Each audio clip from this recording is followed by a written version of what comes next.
সারা বাংলাদেশের মানুষ এখন এক পায়ে দাঁড়িয়ে আছে। কোন চাঁদাবাজ, স্বৈরাচার, জুলুমবাজ, অন্যায়কারী, দুর্নীতিবাজদেরকে ক্ষমতা আসতে দিবে না। বাংলাদেশের মানুষ ইসলামের বিজয় নিয়ে মিছিল করার জন্য মুখিয়ে আছে। ঠিক কিনা বলেন?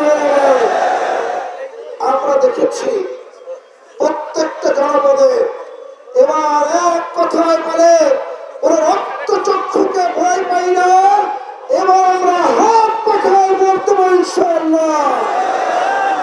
আর আমার ইতিমধ্যে বরগুনা 1 আসনের প্রার্থী অলিউল্লাহ সাহেব, আমি বরগুনা 2 আসনের প্রার্থী মিজানুর রহমান কাসেমি, আমরা যতগুলো জনপদে গিয়েছি জনপদের প্রতিটা মানুষ বলেছে এবার আপনাদেরকে ভোট দেব, কোন ভোট চোর সেন্টারে আসতে দেব না ইনশাআল্লাহ।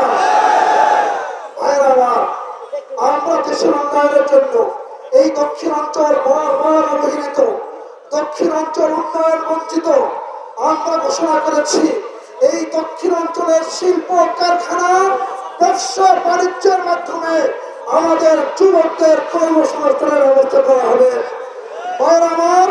আমরা উদ্যোগ নিয়েছি এই বরগুনা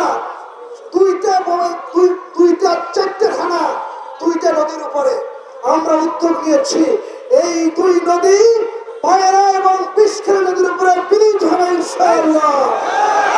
আমরা উদ্যোগ নিয়েছি জেলেরা মাছ ধরতে গিয়ে যদি আহত নিহত হয়, ইসলামী আন্দোলন ক্ষমতায় গেলে প্রত্যেক জেলা পরিবারকে 10 লক্ষ টাকা দেওয়া হবে ইনশাআল্লাহ।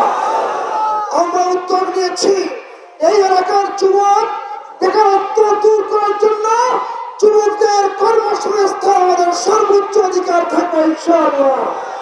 দোয়া চাই, দোয়া করি আমাদের আমির ময়দানের বীর, আমার খানকার বীর, তিনি কেমন করে সেখান থেকে 5ই আগস্ট আগে মাঠে ছিল, আমরা সামনের দিনগুলোতে মাঠে আছি।